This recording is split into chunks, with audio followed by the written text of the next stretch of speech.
Seul ou en groupe, en train de courir ou sous une cascade d'eau, cheveux courts ou cheveux longs, tatoués ou pas, ces hommes ont tous un point commun. Ils ont pris la pause pour notre invité. Fred Goudon, bonjour. Bonjour.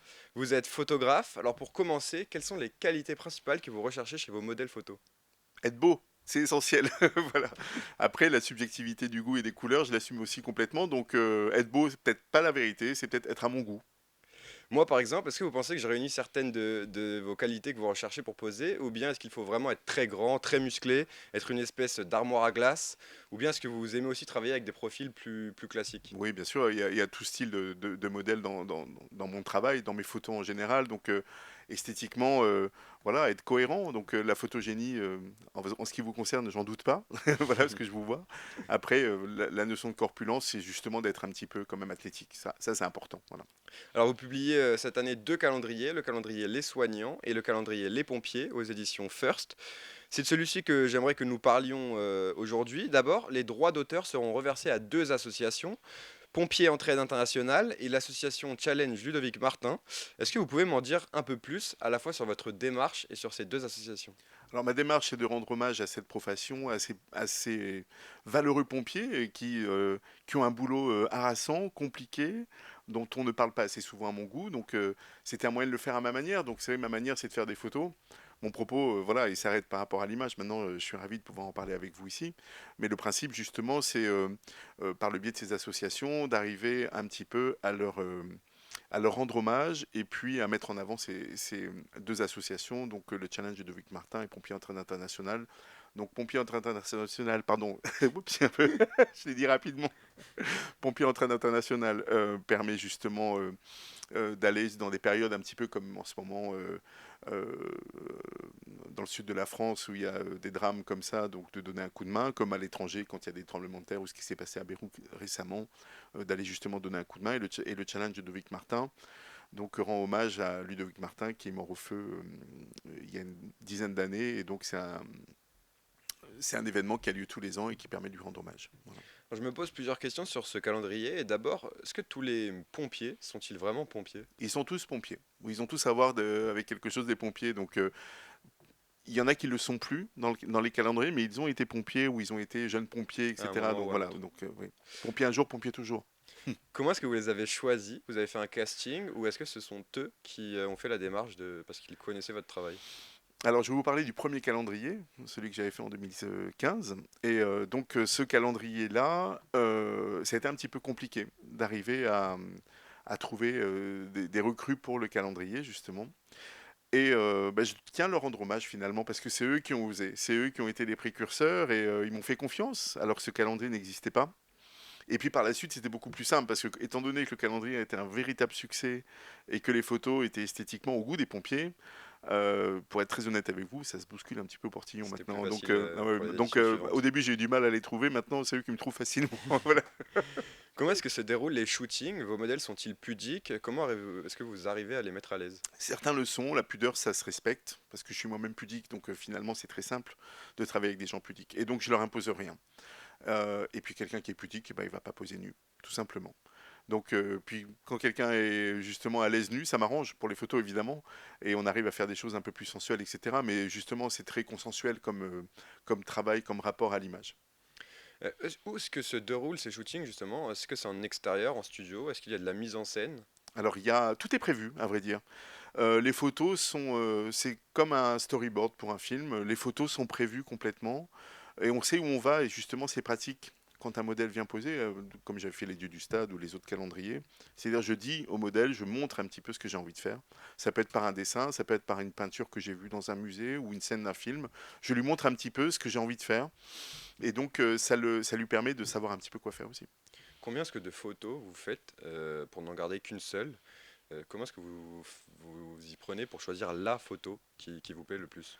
C'est un travail en évolution, c'est-à-dire que je pense que ça va de 50 à quelques centaines d'images pour en faire une seule à la fin. Mais bon, c'est vrai qu'il faut avancer petit à petit, construire l'image, montrer au sujet, à mon modèle finalement, ce qu'on a fait. Et puis à la fin, on arrive à une photo. Et puis quand on l'a, on l'a. Voilà, on passe à autre chose. Est-ce que le modèle donne son accord pour la photo? Il donne son accord pour le principe de l'image. Après, il me fait confiance en général, pour le mais choix? s'il veut faire le choix avec moi, il est toujours le bienvenu. Et ça, sincèrement, ça s'est fait très rarement, mais c'est avec plaisir. Mm. J'ai lu dans un article qui parlait de votre travail que vous sublimez les corps masculins. Est-ce que c'est le cas? Est-ce que c'est ça que vous cherchez à faire? Alors ça contribue, enfin ça fait partie de mon boulot, évidemment, mais il n'y a pas que ça, hein. Il y a justement le corps est essentiel, la beauté au niveau voilà, du visage, etc. est importante. Et puis après, c'est ce que le modèle exprime, c'est ça qui compte beaucoup dans l'image. Donc c'est un tout. Et comment est-ce qu'on y arrive? Par quelle manière? À un jeu d'ombre, de lumière, à travers les poses, les lieux, c'est ça qui joue? Je crois que vous avez tout dit. C'est vraiment ça. Il y a un peu de tout ça. Qu'est-ce qui est le plus compliqué quand il s'agit de photos de nus, ou en tout cas dénudés? Comment vous faites pour ne pas tomber dans la vulgarité? Bah, c'est ma manière, c'est ma vision, je pense, qui contribue. Et puis, par moment, je me retrouve avec une photo qui me plaît pas. La lumière peut être un petit peu crue, je peux appeler ça une lumière un peu porno, presque, où justement, ça exprime rien, et donc la lumière habille un peu le modèle. Et après, ce qui va exprimer compte aussi énormément. Donc, c'est un tout. Mais vraiment, c'est vrai qu'une lumière crue sur un modèle, ça fonctionne pas pour moi en général. Donc, oui. C'est quoi le juste milieu, la limite entre le nu, l'érotisme et la beauté? Quelles sont les frontières? C'est une question d'interprétation. Je pense que c'est vraiment chacun y voit voilà ce qu'il a envie de voir. Et ma limite à moi c'est l'artistique. Donc s'il y a un angle artistique dans l'image, ça me convient. Est-ce qu'il y a des modèles avec qui vous aimeriez travailler particulièrement ou d'autres avec lesquels vous ne voulez au contraire pas travailler? Non, non, je pense que il y a personne avec qui je voudrais ne pas travailler en particulier. Je pense que chaque personne peut amener vraiment quelque chose d'intéressant. C'est vraiment une logique de comportement presque. Donc c'est ça qui va me rebuter par rapport à une personne. C'est si je rencontre par exemple un pompier ou un sportif qui va être très arrogant au moment du casting, etc., ou de la rencontre, je pense que ça va être un petit peu compliqué. Parce que justement, quand je fais le calendrier des pompiers, ils viennent tous ensemble et je veux une cohésion. Je veux quelque chose, je veux qu'un groupe fonctionne ensemble. Et s'il y a quelqu'un qui est très arrogant, qui se met un petit peu au-dessus de tout le monde, je pense que ça va pas être, ça va pas matcher. Donc lui, je le mets un petit peu à part, voire je le sors de mon projet, tout simplement.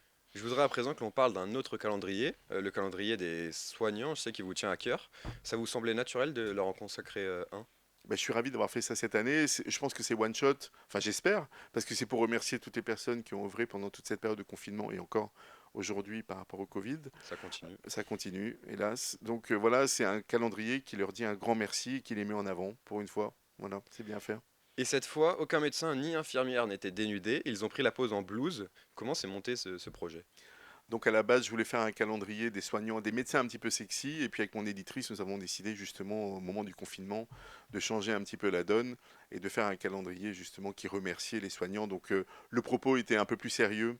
Et donc c'est vrai que de les faire poser dénudés, ça matchait pas avec ce thème-là. C'est Voilà. un projet que vous aviez déjà avant le Covid. Oui, de faire un calendrier de médecins sexy, mais donc du coup on l'a transformé en calendrier qui dit merci aux soignants. En achetant ce calendrier, 1 euro sera reversé à la Fondation Hôpitaux de Paris et Hôpitaux de France. C'est votre façon d'aider dans la lutte contre le Oui, bien sûr. coronavirus. Oui, oui, j'en suis très heureux. C'est quelque chose de récurrent chez vous, ce besoin d'aider, vous rendre utile, contribuer à votre façon d'améliorer le quotidien, à rendre service. C'est quelque chose qui est présent au quotidien. Non, honnêtement, mais quand j'ai l'occasion de le faire, c'est avec plaisir. Mais c'est vrai qu'il faut vivre aussi. Donc, C'est sûr.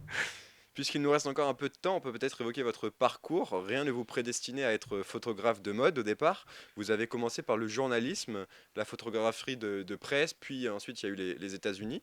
Comment tout cela s'est-il enchaîné?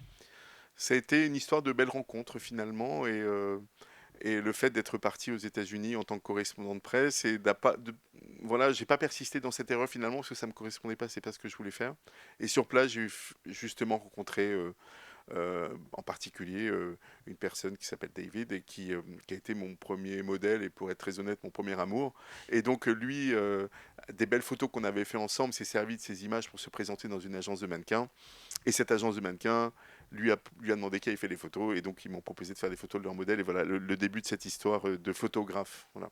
Est-ce que vous avez des conseils pour un jeune qui voudrait se lancer dans la photo de mode en 10 secondes? Oui, être patient et vraiment travailler. Voilà, il faut beaucoup, beaucoup bosser parce que faire une photo aujourd'hui, c'est facile, avoir un style, c'est très compliqué. Merci Fred Goudon d'avoir été avec nous sur Sensation. Je rappelle que vous publiez les calendriers Les Soignants et le calendrier Les Pompiers aux éditions First. Merci également aux équipes techniques de l'ISCPA, l'Institut supérieur des médias. Vous pouvez retrouver cette émission en podcast audio et vidéo sur notre site et notre application Radio Sensation.